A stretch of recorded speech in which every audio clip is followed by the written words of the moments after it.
Hello everyone and welcome to UPS अड्डा। आप सभी का स्वागत है आज की हमारी इस नई वीडियो में। और आज हम लोग पोस्ट इंडिपेंडेंस का कंटिन्यूएशन वाला पार्ट जो है करेंगे इन वन गो। तो सबसे जो after Jawaharlal Nehru ji the era of Lal Bahadur Shastri, तो उसमें अभी क्या हुआ था 1963 में सिंडिकेट इस्टेब्लिश हो गया था, जो कि एक ग्रुप ऑफ लीडर्स था of Indian National Congress who are non Hindi speaking, like जो है Atulya Ghosh, N S. Reddy, K Kamaraj, S K. Patil. And after the death of Nehru ji, जो जे.एल. नेहरा थे, ये became the caretaker PM. फिर बाद में Morarji Desai had the aspiration to become PM but was not supported by the syndicate. The syndicate wants a puppet PM who want to become a जो है PM, so that जो वो लोग हैं syndicats दे खुद जो है पॉलिसी मेकर्स बन सकें। और इसी वजह से they found Lal Bahadur Shastri as an option against the Morarji Desai, because Lal Bahadur Shastri जो थे was not so much stubborn and rigid. और इसीलिए ये हुआ। उनकी एरा में बैकग्राउंड में कुछ क्राइसिस हुई, लाइक इकोनॉमिक क्राइसिस 1962 वॉर के बाद जो है डाइवर्जन ऑफ रिसोर्सेज हो गए थे and failure of 5 year plan हुआ था, lack of opportunity for socio economic growth थी उसकी वजह से। दूसरा एग्रीकल्चर क्राइसिस थी, लाइक जो है कॉन्सिक्यूटिव ड्रॉट ईयर पड़े थे 1961 में, 62 में decline in the agri produce हुआ था और फूड शॉर्टेज हुई थी और प्राइस राइज हो रहा था, उससे पॉवर्टी बढ़ रही थी। इसके अलावा लो बाइंग कैपेसिटी थी लोगों की, इसलिए मार्केट में डिमांड भी नहीं थी, इसलिए इंडस्ट्रियल स्लो डाउन भी हो रहा था। लॉ एंड ऑर्डर क्राइसिस थी, जो है जो it emanates from the economic crisis itself ना, and manifested in the form of protest, agitation, crime etcetera, ये सब हो रहा था। पॉलिटिकल क्राइसिस थी, since the leadership fail to address the above क्या नाम है mentioned crisis, it is created the situation of political chaos. Social crisis भी थी, लाइक ऑफिशियल लैंग्वेज इशू उठ गया था, सुपरा स्टेट रीजनलिज्म हो गया था, north India versus south India का चल रहा था कॉन्फ्लिक्ट। क्रिएशन ऑफ पंजाबी सूबा मूवमेंट ये स्टार्ट हो गया था। तो स्टेट रिओर्गनाइजेशन कमेटी थी, उसमें 1956 में 14 स्टेट्स जो है ये आए थे और 6 सेंट्रली एडमिनिस्ट्रेटिव जो है टेरिटरीज थी। तो उसमें डिमांड किया गया था ऑफ सेपरेट पंजाबी सूबा state for creation of Punjab province. 1965 Indo पाक वॉर हुआ, तो ये बहुत सिग्निफिकेंट इवेंट रहा शास्त्री जी की एरा में। तो इसका बैकग्राउंड कैसे, ये वॉर का बैकग्राउंड कैसे सेटअप हुआ, तो India was has not recovered from the losses of 1962 war और Pakistan saw it as an opportunity. तो इसलिए 1963 में उसमें जो है सैसकाम ट्रैक्ट जो है ये चाइना को सीड कर दिया था पाकिस्तान ने, to gain support of China on Kashmir issue. इसके अलावा Pakistan had signed military pacts with 300 state, as a result they were provided sophisticated weapons also. इसकी वजह से जो प्रोसेस ऑफ डिसिडेंट जो है leader of presence of the dissident leaders in the Kashmir, like जो है शेख अब्दुल्ला, ये भी एक फैक्टर था। उसकी वजह से क्या हुआ अब शेख अब्दुल्ला जी का जो रजीम है 1946 में Sheikh Abdullah was arrested on the ground of sedition by Hari Singh. Later he was release in 1948 during tribal invasion. और शेख अब्दुल्ला एंड जवाहरलाल नेहरू जी ने अपने समय रिलेशन स्ट्रेंथन किए थे and both were secular and socialist ideology person.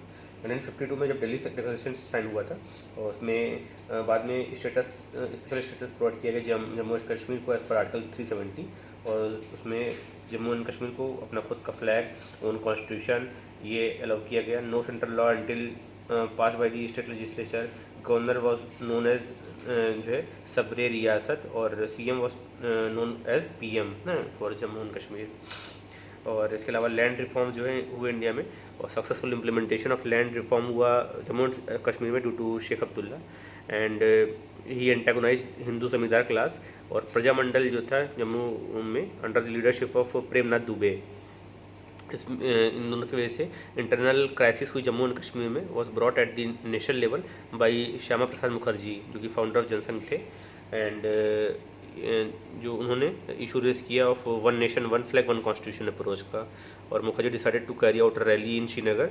Jawaharlal Nehru requested Sheikh Abdullah to not to take any action ना, but Sheikh Abdullah arrested Shyama Prasad Mukherjee and Shyama Prasad Mukherjee also died in jail ना, जो कि एज ए नेचुरल डेथ थी, लेकिन उसकी वजह से कम्युनल कन्फ्लिक्ट जो है ये इंक्रीज हो गया।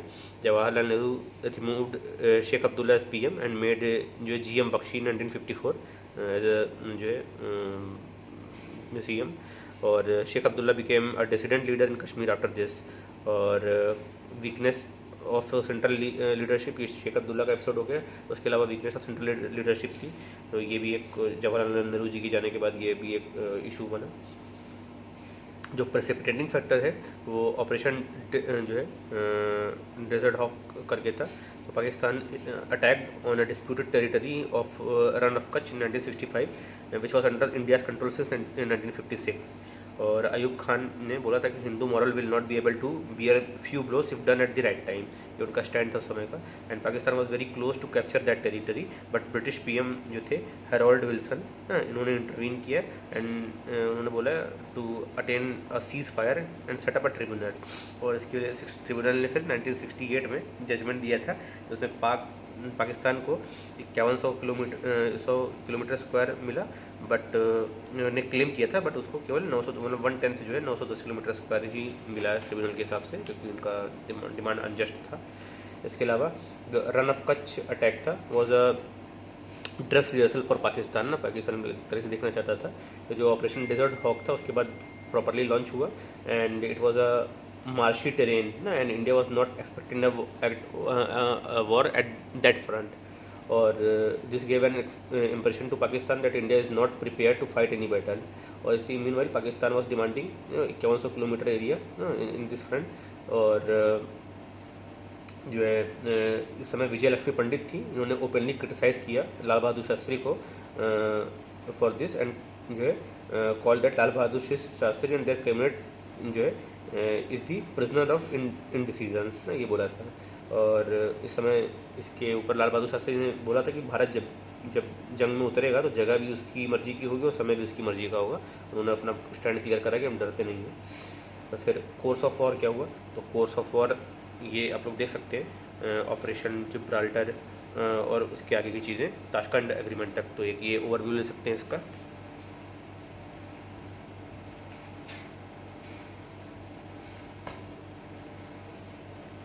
जो ऑपरेशन जिब्राल्टर जो है ये स्टार्ट हुआ था, उसमें पाकिस्तान ने 30,000 जो है इन्फिल्ट्रेटर्स सेंड किए जम्मू एंड कश्मीर में, इस एक्सपेक्टेशन के साथ दैट इट विल जो है वहाँ पे वो प्रो पाक अपराइजिंग जो है वो इनिशिएट कराएंगे। और under this operation Gibraltar the purpose was to जो है इवोक का pro Pak Pakistan uprising and to create a revolutionary forward so as to disintegrate Kashmir from India. और लेकिन ये ऑपरेशन जिब्राल्टर उनका फेल हो गया था। फिर बाद में उन्होंने ऑपरेशन ग्रैंड स्लैम लॉन्च किया।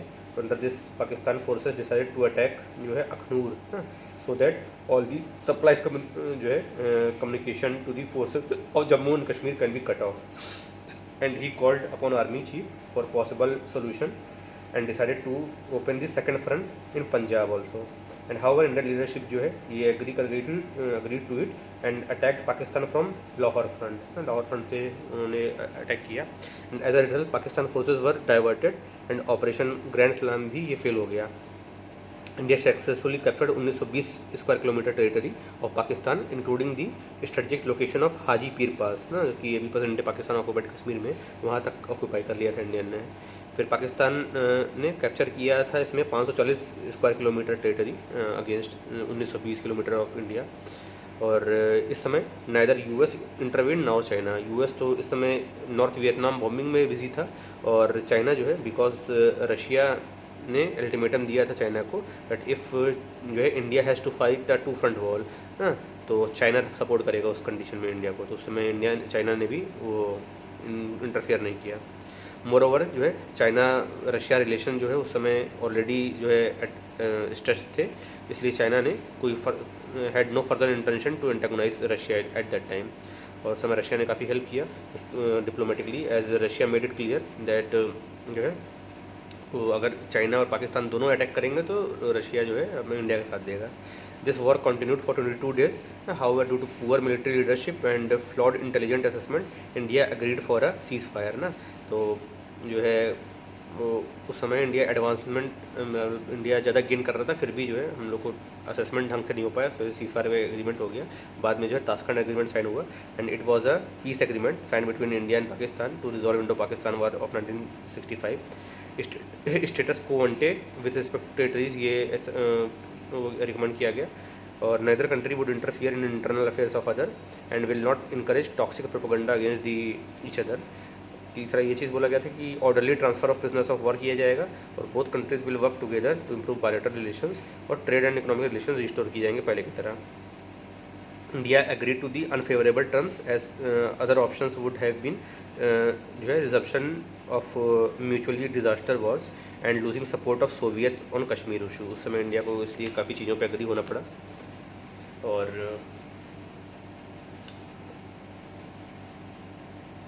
जो उस समय की ये तो पॉलिटिकल क्राइसिस हो गई। इस समय लाल बहादुर शास्त्री में के एरा में एक एग्रीकल्चर क्राइसिस भी बहुत बड़ी थी। तो India was facing agriculture crisis because of the drought, increasing population explosion जो हो रहा था उस समय, एंड प्रोडक्ट जो है declining productivity of land, food shortage, ये सारे इशूज़ थे। And to overcome this food shortage जो यूनाइटेड स्टेट से अंडर प्रोग्राम PL 480 हम लोग जो है गेहूँ इम्पोर्ट कर रहे थे। And US insisted for cease fire, however on India's refusal United state ने PL 480 जो वीट था प्रोग्राम वो सस्पेंड कर दिया था। एंड एज अ रिजल्ट जो है अग्रियन क्राइसिस और बढ़ गई थी। And during this time Shastri ji ने एम्फसाइज किया कि इम्पोर्टेंस ऑफ किचन गार्डन हो, कि हर कोई अपना खुद का जो है गार्डन से जो निकले उसको किचन में ले आए। And also propose the idea of fasting once a week, है ना, एक टाइम जो है उपवास रखेंगे हम लोग। And post the ceasefire rally was addressed by Jawaharlal Lal Bahadur Shastri Allahabad में ही इन्होंने रैली एड्रेस की थी, और यहाँ इलाहाबाद में स्लोगन लगाया था जय जवान जय किसान। लाल बहादुर शास्त्री जी के बाद जो है नेक्स्ट आता है इंदिरा गांधी जी का। तो इंदिरा गांधी जी का अलग अलग पॉलिटिकल जो है ड्यूरेशंस था। सबसे पहले अपना 1966 टू 69, तो 66 में इलेक्शंस हुए थे, और उसमें 1969 में कांग्रेस स्प्लिट भी हो गया था। दो मेन चीज़ हुआ था इसमें। तो after the Lal Bahadur Shastri death जो GL नंदा थे, he became the care taker PM, और मुरारजी देसाई ना इस समय भी उनका एस्पिरेशन था PM बनने का। एंड इस समय वो हेल बाउंड थे कि हम इसमें बनेंगे PM, लेकिन सिंडिकेट्स वर सपोर्टिंग कामराज ना, बट ही जो है denied because he new his limitation since he can't speak both Hindi और इंग्लिश, दोनों अच्छे से नहीं बोल पाते थे। के कामराज ने डिनाइड कर लिया, लेकिन के कामराज ने इंदिरा गांधी को सपोर्ट किया to make her as a puppet PM। और राम मनोहर लोहिया ने उस समय बोला भी था कि ये गूंगी गुड़िया बोला था उनको इंदिरा गांधी जी को। तो पहली बार वो आई 1966 से 69 तक। तो when Indira Gandhi became PM, all the previous crisis were existing, like economic crisis चल रही थी, एग्रीकल्चर क्राइसिस चल रही थी, पॉलिटिकल क्राइसिस, सोशल क्राइसिस सब हो रहा था। 1967 के इलेक्शंस में Indian National Congress came to power only in 8 state ना, but the ticket was distributed by syndicate only ना in this case. Congress loss the mandate, और उसकी वजह से द करेक्टर एंड जो है motivation as a party of social change, ये भी कांग्रेस का हट हुआ। And there was large scale disenchantment among the people due to incidents of corruption, and there was large scale frustration among the people, lack of alternatives नहीं थे, उसकी वजह से ये लोग फ्रस्ट्रेटेड थे। फ्रैक्शनलिज्म हो गया था कांग्रेस पार्टी में due to on the issue of distribution of tickets. और for the first time Indian National Congress ने 8 स्टेट में मेजॉरिटी लॉस्ट हो गई थी उसकी। कहाँ मेजॉरिटी नहीं थी इस बार? यूपी, बिहार, पंजाब, राजस्थान, वेस्ट बंगाल, उड़ीसा, केरला और तमिलनाडु, ये मेन जो जितने भी स्टेट्स थे इसमें मेजॉरिटी नहीं थी। देयर वाज जो है defection by rich and middle peasants as because of abolition of zamindari system, they had acquired land ownership and social power, तो ये अलग इशू हो गया था। And however, due to further reforms introduced by Indian National Congress, they felt that their position has been threatened ना, तो जो rich और मिडिल क्लास के जो पीजेंट थे वो सब भी डिफेक्ट हो रहे थे। Rich patient had the advantage of carrying with the large segment of middle and small level peasant since they share common ideologies and common interest। इसकी वजह से जो है फ्रैक्शनलिज्म हुआ, इमरजेंस हुआ कोलिशन गवर्नमेंट का इस सिचुएशन में, क्योंकि मेजॉरिटी थी नहीं किसी की। तो it was a dual era of short live coalition and defection politics. तो तमिलनाडु में डीएमके और उड़ीसा में Swatantrata party had clear majority in 1967 election. बाकी सब जगह ऐसे ही किसी के पास क्लियर मेजॉरिटी नहीं थी। And parties were more concern with portfolios rather than policies. और हॉर्स ट्रेडिंग स्टार्ट हुई यहाँ पे, आया राम गया राम जो पॉलिटिक्स है, it becomes new normal. And despite the instability at state level, central government जो है में हैड रिमेंड कंपेरेटिवली स्टेबल। तो सेंट्रल तो ठीक था, स्टेट लेवल में काफ़ी कोलिशन वगैरह होने लगा। और in fact the position of Indira Gandhi improve due to decline in the status of syndicate at that time. And it was the era of the emergence of anti Congressism ना, which is initiated by Ram Manohar Lohia to destroy Congress monopoly. और इस condition में जो इंदिरा गांधी और syndicate के बीच में थोड़ा सा डिफरेंसेस आने लगे थे। तो इंदिरा गांधी थी was more towards left of the center, syndicate थोड़ा राइट ऑफ द सेंटर थे। एंड इंदिरा गांधी के समय प्लानिंग जो है as a tool for development होता था, और syndicate abolish the planning. Government intervention जो है वेलफेयर गवर्नमेंट बनाना था, सिंडिकेट्स का था कि प्राइवेटाइजेशन करेंगे। बॉटम अप अप्रोच था इंदिरा गांधी जी का, इनका टेकल डाउन थ्योरी थी सिंडिकेट्स की। सोशलिस्ट आइडियोलॉजी थी इंदिरा गांधी जी की, इनकी कैपिटलिस्ट आइडियोलॉजी थी सिंडिकेट्स की। एंड उस समय प्रेसिडेंट इलेक्शन में दोनों लोग अलग अलग लोगों को सपोर्ट किए। इंदिरा गांधी जी ने वीवी गिरी को, और सिंडिकेट ने नीलम संजीव रेड्डी को प्रेसिडेंट के लिए सपोर्ट किया था। और इसमें जो है फर्दर इसमें कांग्रेस में स्प्लिट हुआ।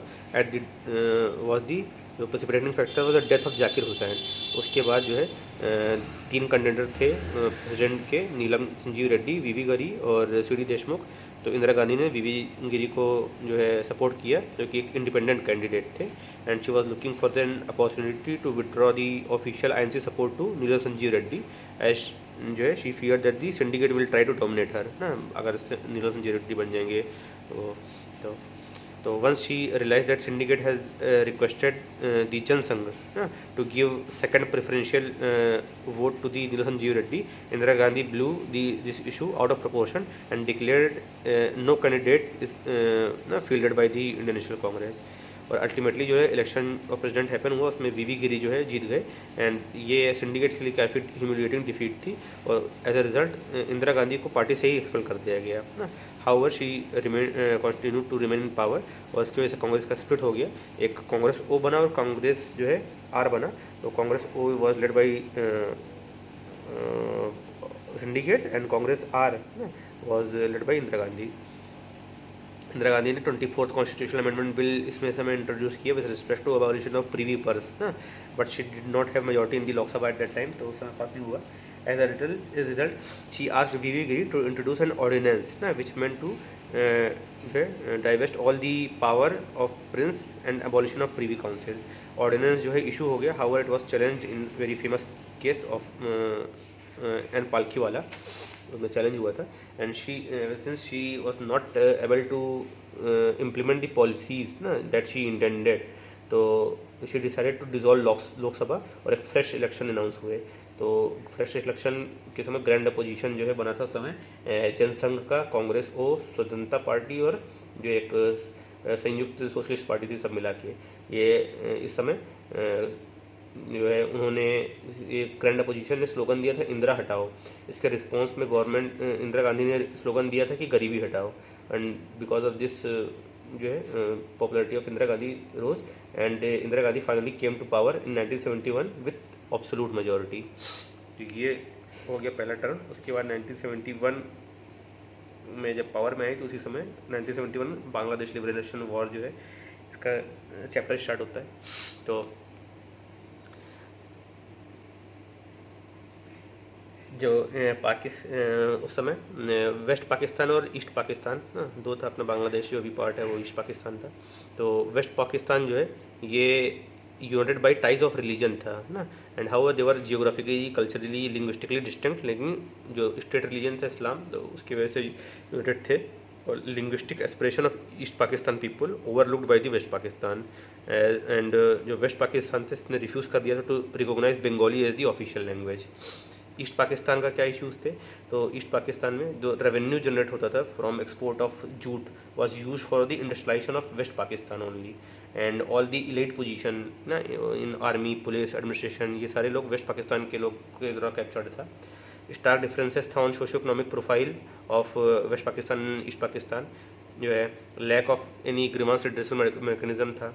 और इसके अलावा एक भोला साइक्लोन आया था उस समय जो कि ईस्ट पाकिस्तान को स्टक किया था, and however the response of west Pakistan was very weak ना, एंड इट वाज लाइक जो है last nail in the coffin due to insufficient respond of west Pakistan official rescue वगैरह करने के लिए। एंड इसके अलावा एक subjective relation of objective reality हुई बाई अवामी लीग, क्योंकि जो है तरीके से दोनों के बीच में थर्ड पार्टी इंटरवेंशन रहा। अवामी लीग को लीड करते थे शेख मुजीबुर रहमान, और it generated a revolutionary favour in east Pakistan. इसके अलावा इम्पोजिशन ऑफ उर्दू और बंगाली की जा रही थी ईस्ट पाकिस्तान में, एंड जो और उसमें भी मोस्ट इमीडिएट कॉज था वो जो है इलेक्शन असिस्टेंस बाई यूएसएसआर, ये भी इश्यूज़ थे। तो ये सब ने बैकग्राउंड जो है बनाया। फिर वॉर कैसे स्टार्ट हुआ, तो एक समय याया खान थे, उन्होंने अनाउंस किया कि इलेक्शन जो है होगा, और प्रॉमिस किया था टू मेक कॉन्स्टिट्यूशन, उसके द्वारा जो पार्टी जो है विन करेगी वो उसमें इलेक्शन में विद इन 120 डेज कॉन्स्टिट्यूशन बन जाएगा, ये प्रॉमिस किया गया था। इलेक्शन हुआ, टोटल 313 सीट्स थी, जिसमें 144 सीट वेस्ट पाकिस्तान में और 169 सीट्स ईस्ट पाकिस्तान में थी। 144 में जो है केवल 80 सीट्स जो है वो उस समय वहाँ जीती गई थी वेस्ट पाकिस्तान की पॉलिटिकल पार्टी द्वारा, और ईस्ट पाकिस्तान में 169 में से 167 सीट जो है अवामी लीग ने जीत ली थी। तो ओवरऑल जो है सिक्योर किया था मेजॉरिटी, ओवरऑल मेजॉरिटी अवामी लीग ने, बट याया खान ने रिफ्यूज़ कर दिया था कि गवर्नमेंट जो है अवामी लीग नहीं फॉर्म करेगी, और उसकी वजह से अवामी लीग ने सिविल डिसोबीडियंस मूवमेंट स्टार्ट कर दिया था, और 25 मार्च 1971 में ये स्टार्ट हुआ था। और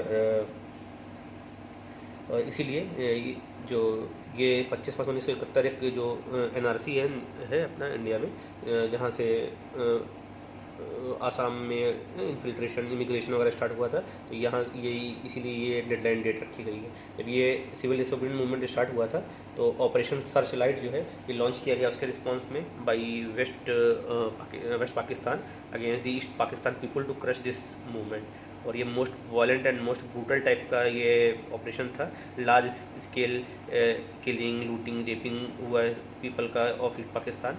10 लाख रिफ्यूजी उस समय इंडिया में एंटर कर गए थे टू सीक रिफ्यूज, और each such refugee has to be deported by the, जो अभी बाद में जब असम में अकॉर्ड साइन हुआ था तो उसमें बोला गया था इस तरह के जितने भी रिफ्यूजी उनको वापस भेजा जाए। और इसके अलावा दिस वॉज दी, जब ये स्टार्ट हुआ operation satellite, this was the official beginning of जो है internal war in the Pakistan and against the fear of brutality and killing of the people. East Pakistan people थे, they started to enter in the territory of India to seek refuge, and approximately 10 lakh refugee जब आ गए India में तो India में भी burden बढ़ने लगा। एंड इंडिया वॉज जो है ऑलरेडी ना reeling under the food scarcity poverty industrial recession, वैसे इंडिया में दिक्कत थी। एंड दिस रिफ्यूजी क्राइसिस की वजह से एडिशनल प्रेशर इंडिया में क्रिएट हुआ। इंडिया का क्या रिएक्शन रहा उस समय, तो इंडिया में उस समय स्ट्रॉन्ग वेव ऑफ सिंपैथी थी ईस्ट बंगाल के पीपल के लोगों के लिए। However India did not want to strengthen Pakistan propaganda that entire movement in east Pakistan for autonomy is an Indian conspiracy. इसके लिए इंडिया ने कुछ बोला कि हमें समय चाहिए so as to let the winter set in and making it impossible for China to intervene ना, क्योंकि विंटर के समय पूरा हिमालय पूरा बर्फबारी हो जाती है। And they wanted to train Mukti Vahini under the operation jackpot, तो मुक्ति वाहिनी सेना को उन्होंने ट्रेन किया to counter West Pakistan forces. इसके अलावा एजुकेट किया इंटरनेशनल ओपिनियन को over the cause of Bangladesh and position of India with respect to refugee burden, वो इंदिरा गांधी जी ने इंटरनेशनल लेवल पे क्लियर किया। And to secure itself from US and Canada intervention India signed Indo Soviet treaty of peace and friendship and cooperation at that time. और सैम मानेकशॉ जो थे उस समय army chief, उनका ये बिलीव था that currently it is not absolute to intervene in the war as in month of April, उस समय मार्च का समय था, अगला अप्रैल आ गया था, तो अप्रैल के समय में जो है वॉर इस समय स्टार्ट नहीं करना चाहिए, बिकॉज उसके बाद थोड़ी देर बाद ही मानसून हो जाएगा और हैवी रेनफॉल होगा ईस्ट पाकिस्तान में, and it is quite tough, difficult to terrain to penetrate at that this time. तो वो भी चाहते थे कि थोड़ा सा वॉर डिले किया जाए, and we wanted Pakistan to attack first so that we would not be declared as initial aggressor. तो ये सब चीज़ें टैक्टिक्स जो है अपनाई गई, और फिर फाइनली 3 दिसंबर 1971 में पाकिस्तान ने वो अपना गलती कर दिया। Pakistan attacked India and India immediately recognize Bangladesh and gave a strong military reply. और यूएस ने इंटरवीन करने के लिए ट्राई किया था by initiating 2 resolutions of cease fire and mutual troop withdrawal, लेकिन उस समय ये जो है यूएसएसआर ने वीटो लगा दिया था इस रेजोल्यूशन में इंडिया की हेल्प करने के लिए। एंड फाइनली जो है 13 दिन बाद ही 2 हफ्ते बाद ही 16 दिसंबर को पाकिस्तान आर्मी ने सरेंडर किया इन बांग्लादेश। तो इससे क्या इम्पैक्ट हुआ, तो it was a personal gain for Indira Gandhi and India regained the lost pride and self respect जो इंडो चाइना वार में खो गई थी, and it demonstrated the strength of Indian secularism. It was a big blow to the 2 nation theory and जो refugee problem थी got resolve to the larger extent. And बोला गया the battle which are won on the battle ground are often lost on the diplomatic table. तो कुछ चीज़ें ये हुई कि डिप्लोमेटिक टेबल में उतना अच्छे से एसेट नहीं कर पाए। India agreed to return Pakistan territory it has occupied except some strategic location in the Kashmir.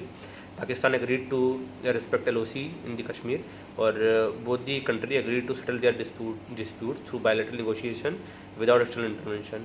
India agreed to return the prisoners of war provided Pakistan recognized Bangladesh. तो इतनी बड़ी विक्ट्री होने के बाद भी डिप्लोमेटिक टेबल पे उतना गेन नहीं हुआ इंडिया को अनफॉर्चुनेटली।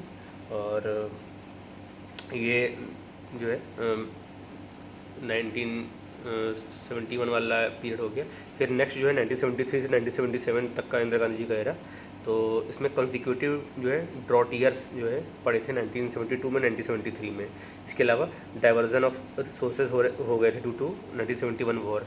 तो ड्रॉट ईयर से क्या हुआ, एक तो एग्रीकल्चर क्राइसिस हुई, फूड शॉर्टेज हुआ, प्राइस इंक्रीज हुई, पॉवर्टी आया, उससे डिक्लाइन इन डिमांड हुआ पॉवर्टी की वजह से, उससे इंडस्ट्रियल रिसेशन आया और अनएम्प्लॉयमेंट आया, प्लस जो है इन्फ्लेशन था, प्राइस साइज 22% तक हो गए थे।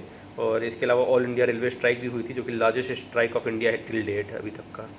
इसके अलावा जो 1971 वॉर हुआ था इसके साथ failure to implement the program of गरीबी हटाओ।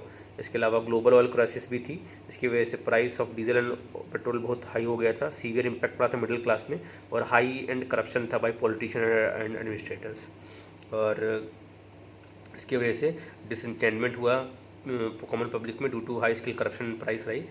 और इसके वजह से गुजरात अनरेस्ट स्टार्ट हुआ था, ये स्टूडेंट के द्वारा किया गया था। उनकी डिमांड थी कि जो है स्टेट असेंबली को डिसॉल्व किया जाए और फर्स्ट इलेक्शन जो है उसके बाद अनाउंस हो। Indira Gandhi agreed to dissolve the assembly और उसके बाद प्रेसिडेंट रूल लगा दिया गया। और मोरारजी देसाई इस समय जो है फास्ट एंड टू डेथ बैठ गए थे इन हिज ओल्ड एज, और उनका पोटेंशियल डेथ का फियर होने लगा था। तो इंदिरा गांधी बाद में agreed for fresh elections in order to avoid any unfortunate incidents with Morarji Desai. फिर गुजरात अनरेस्ट के सक्सेस की वजह से ये डोमिनो इफेक्ट होने लगा बाकी सब जगह भी। तो स्टूडेंट के द्वारा ही बिहार अनरेस्ट हुआ on the same issue of corruption price rise, and इस समय डिमांड था कि यही स्टेट असेंबली को रिजॉल्व कर दिया जाए और फ्रेश इलेक्शन लाया जाए। But in Bihar the leadership was provided by JP Narayan, and this time जो इंदिरा गांधी ने ऑटोमेटिकली रिफ्यूज कर दिया to dissolve the assembly. JP Narayan decided to take this unrest to the national level, और यहाँ से स्टार्ट होता है अपना JP मूवमेंट। तो JP मूवमेंट क्या था, ये एक सोशल मूवमेंट था और ऑब्जेक्टिव इसका था the two fold objective of to end corruption and to defend the democracy which was under threat due to authoritarian regime leadership of the Indira Gandhi. और आइडियोलॉजी इसमें था, it was the this movement was based on the ideology of total revolution ना, संपूर्ण क्रांति का नारा दिया गया, that is struggle against a political system which has compelled everyone to go corrupt. और JP जी जो थे जयप्रकाश जी, उन्होंने डिमांड किया that government should resign and peoples parallel government should be formed. और जो सोशल कॉन्स्टिट्यूएंसी थी उसमें स्टूडेंट, मिडिल क्लास और इंटायर अपोजिशन, ये सारे लोग मिल के वो कर रहे थे, प्रोटेस्ट कर रहे थे। इसमें क्या एक्शन हुआ, तो इसके फेजेस थे। तो पहला जो फेज़ था फेज़ 1, तो फेज़ 1 में नॉर्मल प्रोटेस्ट, एजिटेशन और स्लोगन रेजिंग वगैरह, धरना, ये सब किया जाता था। And movement lost the forward in its initial stage since it fail to attract the urban and rural poor and the student went back to their studies. However इसमें phase 2 में तब एंटर किया है जब एक ट्विस्ट आया। Allahabad high court का एक जजमेंट आया in state of UP versus Raj Narain case, where election of Indira Gandhi इसको इनवैलिड डिक्लेयर कर दिया गया on the grounds of electoral malpractices in Rae Bareli constituency. Indira Gandhi ने इस जजमेंट को सुप्रीम कोर्ट में चैलेंज किया, where she was allowed to hold the post of prime minister till the final judgment is declared. However was barred from voting in the parliament. Jayaprakash Prakash Narayan ने इसको जो है 25 जून 1975 को ये एक रैली कंडक्ट की इन दिल्ली में, where he made an appeal to bureaucrats, police and army personnel to do not adhere to the dictate of जो है इंदिरा गांधी, और कि उन्होंने ना कि he was not a rightful person to be PM. तो उन्होंने बोला कि ये लोग बात ना माने इनकी। And he also declare that 29 जून को एक सिविल डिसोबीडियंस मूवमेंट जो है ये लॉन्च होगा to carried out to paralyze the government, and this became a precipitating factor for the imposition of the emergency in India। और जो 25 जून 1975 में जो मिडनाइट में इमरजेंसी डिक्लेयर कर दी गई, और फाइनली 26 जून 1975 से इमरजेंसी लागू हो गई देश में। क्रिटिकल एनालिसिस अगर किया जाए जेपी मूवमेंट की, तो उस समय the movement was flawed with respect to its composition, action and philosophy of its leaders. With respect to composition, all the opposition parties having different ideology, but they came together only to serve the purpose to topple the government only। अलग अलग और जिस लोग की common ideology नहीं थी। With respect to action क्या flaw था, तो to asking the force to rebel ना, that is the जो एजिटेशनल मेथड अडॉप्टेड था ये अनडेमोक्रेटिक था ना, कि फोर्स जो है बात ना माने सरकार की। दूसरा, विद रिस्पेक्ट टू जो है फिलॉसफी और ideology, the leader talked about total revolution ना, एंड जो है partyless democracy, which was feared that it might lead to the lack of trust towards the democratic institution. ये तीनों तरीके से जेपी मूवमेंट फ्लॉट था। और what was the rationale behind imposition of emergency? So India's stability, security, integrity and democracy were in danger due to disruptive character of JP movement। और opposition जो था was accused of insulting जो है arm forces and police to rebel ना, ये problem थी। There was an urgent जो है need to implement rapid economic development programmes to uplift the socio economic status of the poor. There was a fear of external intervention with the intention to destabilise India. इन सब ground पे emergency impose की गई थी। और जो course of emergency थे, जब इमरजेंसी वो इम्पोज हुई तो क्या क्या हुआ, जितने भी मेन लीडर्स थे सबको अरेस्ट कर लिया गया, सारे फंडामेंटल राइट्स को सस्पेंड कर दिया गया था, और फेडरल प्रोविजंस को सस्पेंड कर दिया गया था, बैन ऑन ऑर्गेनाइजेशन लगा दिया गया like RSS, CPI, press censorship introduce कर दी गई थी, और 42nd कॉन्स्टिट्यूशनल अमेंडमेंट लाया गया, और इंटरनेशनल जो है internal democracy with in Congress जो है ये भी क्रिपल्ड कर दिया गया था, सब चीज़ सेंट्रलाइज कर दिया गया। रिस्पांस क्या रहा? सबसे पहले मासेस में जो है रिस्पांस था, क्योंकि नॉर्मलसी जेपी मूवमेंट के बाद इमरजेंसी जब इम्पोज हुई तो शुरुआत में नॉर्मलसी रिस्टोर्ड हो गई थी, तो इसलिए इमरजेंसी को शुरुआत में अपलॉड किया गया काफ़ी, और ऑल जो है anti social elements for arrested, so stability and security आई, एडमिनिस्ट्रेटिव इफिशियंसी जो है इंश्योर कर हुई, और एग्रीकल्चर प्रोडक्टिविटी इंप्रूव हुई due to effort of government and, और मानसून भी अच्छा रहा उस समय। 20 पॉइंट प्रोग्राम जो है ये इंप्लीमेंट किया गया था, उसमें कई प्रोविजंस थे like prevention of tax evasion, land ceiling, distribution of surplus land, minimal wages, abolition of bonded labour, ये सब चीज़ें इंट्रोड्यूस की गई थी। Constitutional legal and temporary character of जो है इमरजेंसी था। और बाद में लेकिन डिसइंचेंटमेंट हो गया मासेस में इन लेटर पीरियड ऑफ इमरजेंसी। क्यों? क्योंकि एग्रीकल्चर ग्रोथ थी, it could not be sustained. जो एंटी सोशल एलिमेंट्स थे उन्होंने अपना एक्ट रिज्यूम कर दिया था धीरे धीरे। Lack of grievance redressal mechanism थी जिसकी वजह से पीपल फ्रस्ट्रेट हो रहे थे। Loss of trust in media था ड्यू टू सेंसरशिप ना, गवर्नमेंट ही सब चीज़ दिखा रही थी तो मीडिया पर ट्रस्ट ही नहीं रहा था। Abuse of the power by जो है ब्यूरोक्रेट्स थे due to lack of accountability, और फियर ऑफ अथॉरिटेरियनिज्म था, और Congress failed to create new agencies of social change at that time, and development of extra constitutional centers of power like Sanjay Gandhi उस समय emerge हो गए थे, उन्होंने अपना 5 पॉइंट प्रोग्राम लॉन्च किया था to abolish dowry, promote adult education, family planning और planting trees, eradication of caste system. तो ये सब काफ़ी जो है एग्रेसिव पॉलिसीज़ थी। और इसके अलावा द इंटेंशन जो है संजय गांधी का ये बहुत अच्छा था, but the manner of implementation काफ़ी पुअर था, like forced sterilization, slum clearance, ये सारी चीज़ें थी which is perceived as excesses committed in emergency and most important factor behind the INC losing power. यही सारे जो है पॉइंट्स बने। फाइनली 1977 में फ्रेश इलेक्शन अनाउंस हुए and Congress was voted out of the power for the very first time from the centre. तो ये हो गया इमरजेंसी का चैप्टर। नेक्स्ट जो है 1977 इलेक्शंस हुए, तो इसमें जो है जनता पार्टी पावर में आई। जनता पार्टी कांग्रेस ओ जो था जनसंघ और भारतीय लोकदल इन सबसे मिलकर बनी थी। मोरारजी देसाई फाइनली PM बने और इसका जनता पार्टी का एजेंडा था कि to restore civil liberties, action against forced sterilisation और excesses during emergency to be removed.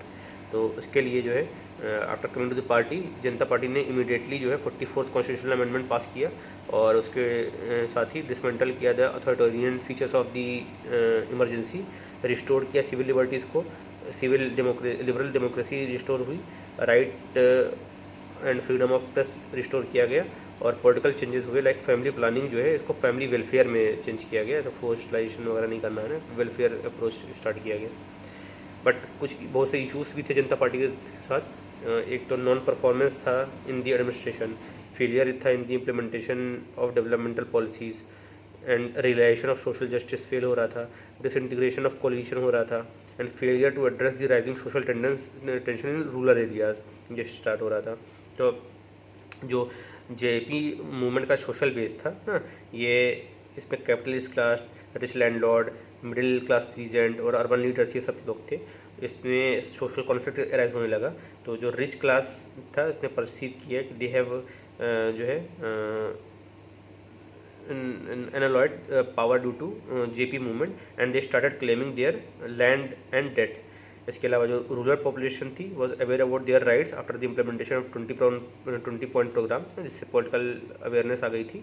इसके अलावा caste based violence, communal conflict, lawlessness ये सब भी इंक्रीज हो गया था। तो बहुत से सोशल कन्फ्लिक्ट स्टार्ट होने लगे थे। And among with the above mentioned issues कुछ और इश्यूज़ थे, लाइक प्रॉब्लम ऑफ इन्फ्लेशन था, शॉर्टेज ऑफ जो है फूड हो रहा था for daily consumption, international price जो है प्राइसेस ऑफ पेट्रोलियम प्रोडक्ट की इंक्रीज़ हो गया था, ड्रॉट आ रहे थे, तो उसकी वजह से काफ़ी प्रॉब्लम थी। 1978 में जो कांग्रेस आर थी ये भी स्प्लिट हो गई कांग्रेस आई और कांग्रेस यू में। कांग्रेस यू जो है लेड थी by Devraj Urs and Congress I थी बाई इंदिरा गांधी। तो जनता पार्टी के एफर्ट से एक शाह कमीशन सेटअप किया गया था टू इन्वेस्टिगेट इमरजेंसी, और ये कॉमन पीपल के द्वारा इसको देखा गया is not a matter of justice but a means to disgrace the Indira Gandhi. और इसी वजह से जनता पार्टी में 1980 में भी स्प्लिट हुआ, जिसमें अपना जगजीवन राम का कांग्रेस ये अलग हुए फ्रैक्शन लेके और कांग्रेस यू जाके ज्वाइन कर लिया उन्होंने, और उसमें से फिर BJP बनी 1980 में। 1980 में ही मोरारजी देसाई ने रिज़ाइन कर दिया और चरण सिंह जो है ये PM बने थे, चौधरी चरण Singh, with outside support of Indira Gandhi. And later Indira Gandhi withdraw the support और गवर्नमेंट जो है गिर गई।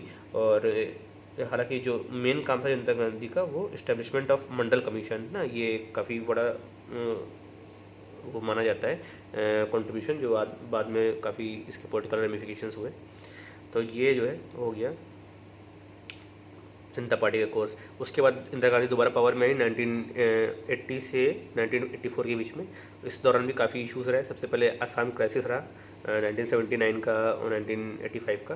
तो जो असम क्राइसिस का बैकग्राउंड है ये जो है under development of Assam region यहाँ से स्टार्ट हुआ था। तो अपना नॉर्थ ईस्ट में हिस्टोरिकली भी ये काफ़ी निगलेक्टेड पार्ट रहा है डेवलपमेंटल पॉइंट ऑफ व्यू से, और उसकी वजह से आसामीज़ हैड अप जो है persistence grievance against the central government that unfair treatment जो है ये दिया गया था, mated out in terms of allocation of fund, location of industries and other economic जो है enterprises. Assam is deprived by its due share of revenues in terms of resources gained from tea, crude oil, wood. ये सब नहीं दिया, उतना आसाम को नहीं मिल रहा था उसका due share. Control of its economy and resources जो है ये आउटसाइडर के द्वारा हो रहे थे, लाइक मारवाड़ीज, ट्रेडर्स, बंगालीज, ये सब आ रहे थे. Labour force was also from outsiders. And Assam had witnessed a various protest and movement, and several demands were raised, like जो है greater share of Assam in the revenues, greater employment of Assamese, locating the all refineries in Assam, more financial grant from center, industrialization of the state. ये सारी चीज़ें थी. और import of calamities like जो है impact of calamities like flood वगैरह. अपना Brahmaputra river है वहाँ पे, तो फ्लड वगैरह तो आते ही रहते हैं. ये सारी चीज़ें भी कॉमन थी बहुत ज़्यादा, और इसके वजह से क्राइसिस ये बढ़ती जा रही थी. कुछ हिस्टोरिकल रीजंस थे, like since colonial period Bengalis migrated to Assam and they occupied the government offices and teaching jobs और jobs in the government sector, job in the private sector. ये सब में बंगालीज पॉपुलेशन का काफ़ी बोलबाला हो गया था उस समय. और Bengali youth started dominating Assamese youth over the education, jobs, ये सारे इश्यूज़ पे. एंड आसामीज फेल्ट जो है deprived due to domination of their culture and livelihood. और उसकी वजह से डिमांड हुआ of imposition of Assamese official language. तो ये डिमांड हुई कि आसामीज़ को ऑफिशियल लैंग्वेज बनाया जाए, और ऑफिशियल लैंग्वेज एक्ट 1961 ये पास हुआ. And failure of evolution of greater Assam identity हुई as a hill tribes started demanding the autonomy, like Nagas, Mizos और मेघालय में जो गारो खासी जयंतियाँ थे, इन्होंने बोला कि हम ऑटोनॉमी चाहिए, हमको ग्रेटर आसाम में नहीं आना है. इसके अलावा इलीगल माइग्रेशन भी हो गया फ्रॉम बांग्लादेश ना, तो इसकी वजह से भी डेमोग्राफिक प्रोफाइल ऑफ आसाम थी ये जो है चेंज हुई. लैंड एलिनिएशन हुआ, जो इमिग्रेशन जो थे ऑफ लैंड, बांग्लादेशी पीजन्स जो आए थे, एंड लैंड बिकम वेरी ना, जो है पास बहुत कम लैंड बची थी. And Assamese peasant fearing the loss of land holding, उसकी वजह से Assamese felt deprived with respect to their culture, economic rights, और fear of reduction to minority होने लगा, उनको खुद के लैंड में ही माइनॉरिटी हो जाएंगे. And subordinate of their language, culture, loss of control over economy, loss of identity of their own peoples. ये सब की वजह से आसाम क्राइसिस और एजिटेशन स्टार्ट हुआ. और कुछ प्रेसिपिटेटिंग फैक्टर्स भी थे इमीडिएट.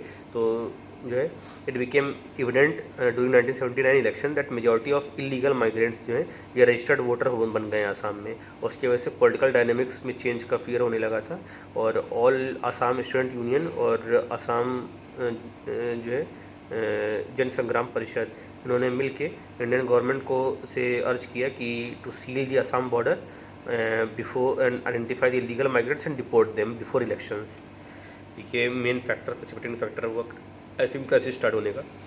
और इससे पॉलिटिकल इंस्टेबिलिटी आई, प्रेसिडेंट रूल इम्पोज हो गया, वॉलेंट कन्फ्लिक्ट स्टार्ट हुआ, एजिटेशन प्रोटेस्ट स्टार्ट होने लगे, स्टेट गवर्नमेंट कोलैप्स हो गई, इथनिक कॉन्फ्लिक्ट होने लगे बिटवीन डिफरेंट इथनिसिटीज़. और 1981 में इलेक्शन जो है ट्राई किया गया, लेकिन मास स्केल किलिंग हुई. और एज अ टेम्प्रेरी मेजर 1985 में आसाम एकॉर्ड साइन किया गया इसके लिए. आसाम एकॉर्ड में क्या बातें कही गई थी कि all foreigners who are entered between 1951 to 1961 were to be given full citizenship. बोला ये सब सिटीजनशिप दिया जाएगा. And those who entered between 1961 to 71 ना, तो इनको जो है विल बी डिनाइड जो है right to vote for 10 years, initial 10 years ना, बाद में दिया जाएगा. And those who entered after 1971 ना, जो बांग्लादेश लिबरेशन वॉर है उसके बाद, तो will be deported back to the Bangladesh.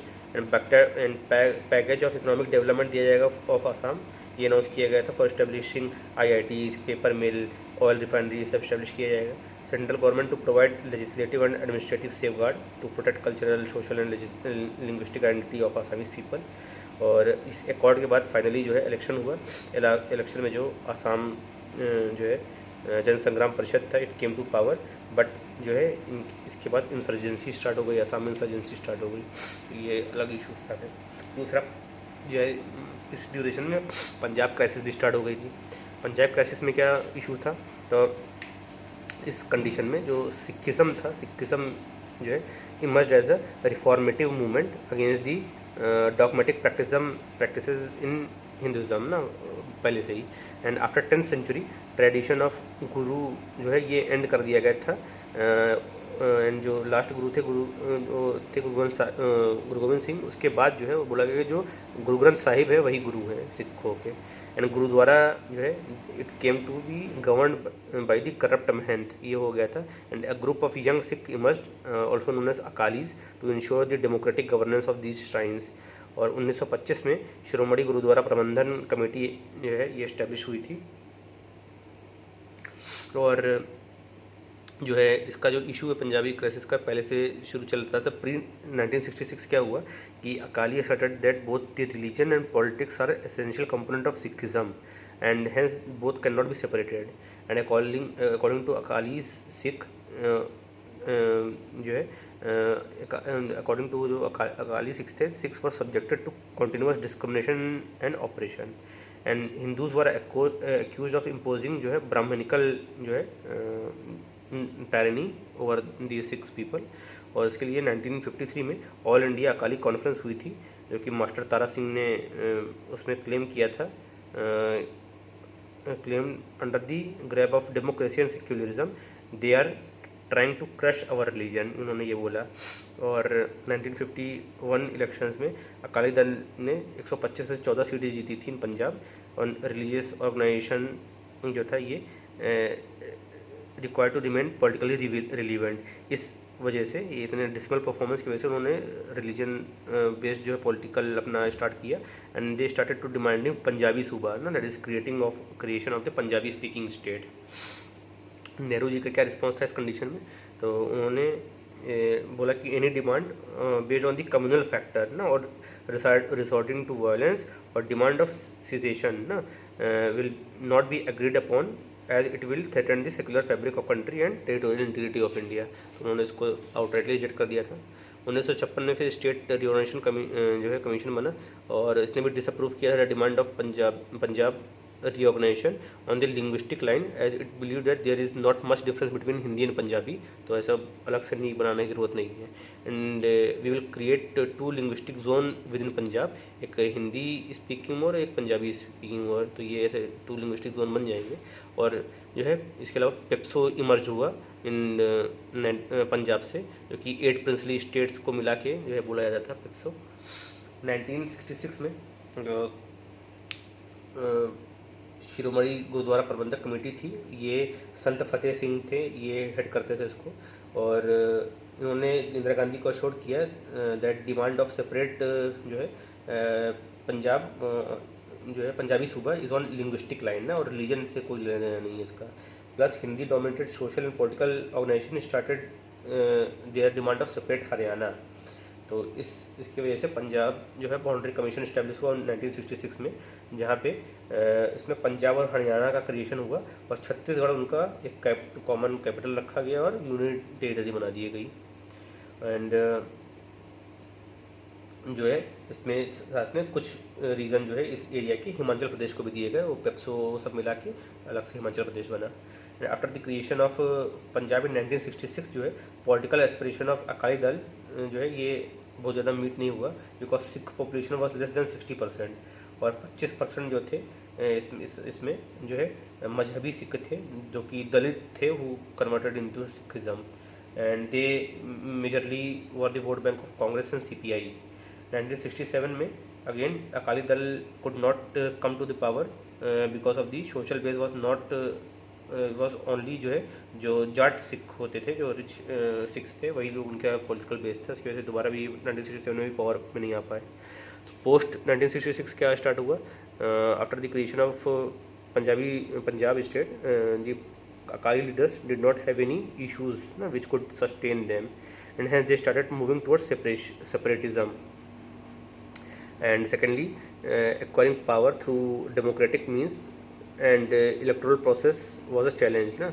और इस वजह से 1971 इलेक्शन में Akali did not fare well, and so 1973 में जो आनंदपुर साहिब रेजोल्यूशन ये फॉरवर्ड किया गया, इसमें 45 डिमांड रखी गई ना अकालीज के द्वारा।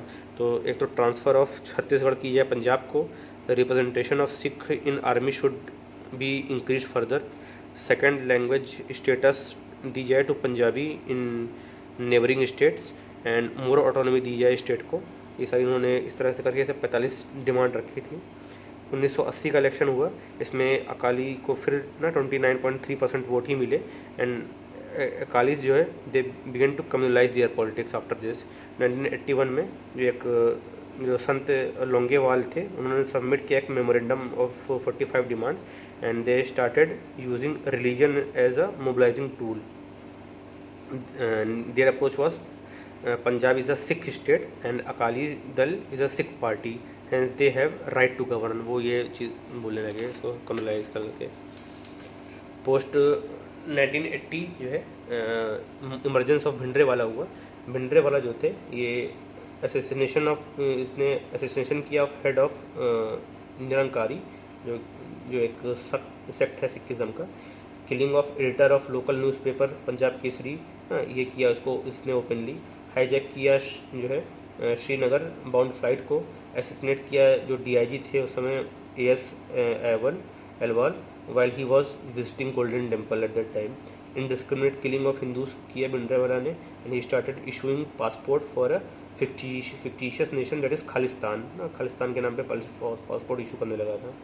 भिंडरेवाला gave a call for separation और आर्म्ड रेबेलियन स्टार्ट किया against Indian state, and he was fighting for political and ideological hegemony over the people of Punjab, and he bullied the press judiciary और open killing वगैरह start करता था to convey that government of India is incapable of ruling Punjab. Finally 3 June 1984 को सबसे तंग आके operation blue star launch किया गया, जिसमें जो है हाई स्केल सिविलियन कैजुअलिटी हुई, डिस्ट्रक्शन ऑफ अकाल तख्त हो गया, असैसिनेशन ऑफ भिंडरावाला तो हो गया, लेकिन काफ़ी जो है डिस्ट्रक्शन हुआ इस फेज़ में। और इसी से बाद में जो है असैसिनेशन ऑफ इंदिरा गांधी हो गया बाई देयर सिख गार्ड्स, और उसकी वजह से एंटी सिख रिकॉर्ड स्टार्ट हो गए। ऑपरेशन जो है ब्लैक थंडर जो है लॉन्च किया गया 1986 में, which was headed by Julio रिवेरियो ना, उसमें केवल 1% कैजुअलिटी हुई इस समय। फिर ऑपरेशन ब्लैक थंडर 2 लॉन्च किया गया 1988 में बाई KPS गिल, एंड ये जो दोनों ऑपरेशंस थे to remove the remaining terrorist in the Golden temple.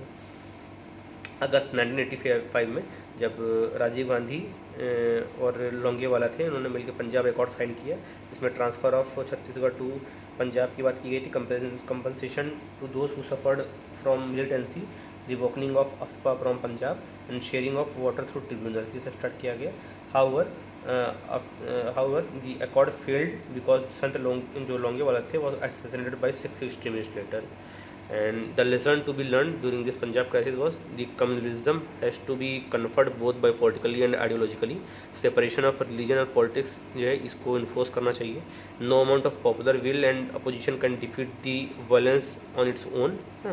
और जो moderates हैं cannot be expected to fight extreme communalism despite political difference as they share common communal ideology. तो ये सारी लेसन लर्न किए गए जो कि याद रखने के लिए फॉर फर्दर इस तरह की चीज़ें दोबारा ना हो। तो ये कंप्लीट जो है हो गया इंदिरा गांधी एरा, और इसके आगे का जो पोस्ट इंडिपेंडेंस वाला पोर्शन है ये हम लोग अब नेक्स्ट वीडियो में कवर करेंगे। तो hopes you like this video. अगर अच्छा लगा तो कृपया लाइक का बटन दबाएं, कुछ सजेशन हो तो कमेंट करें, और इसी तरह के और इन्फॉर्मेटिव वीडियोस के लिए तैयारी के लिए जो हेल्पफुल हो सके उसके लिए चैनल को सब्सक्राइब करें, और अपने आसपास जो भी पीयर ग्रुप है जहाँ पे आप पढ़ाई करते हैं, अगर कोई भी नॉलेज चाहता है तो उसको ये वीडियो शेयर करें, और मिलते हैं नेक्स्ट वीडियो में। तब तक के लिए बाय।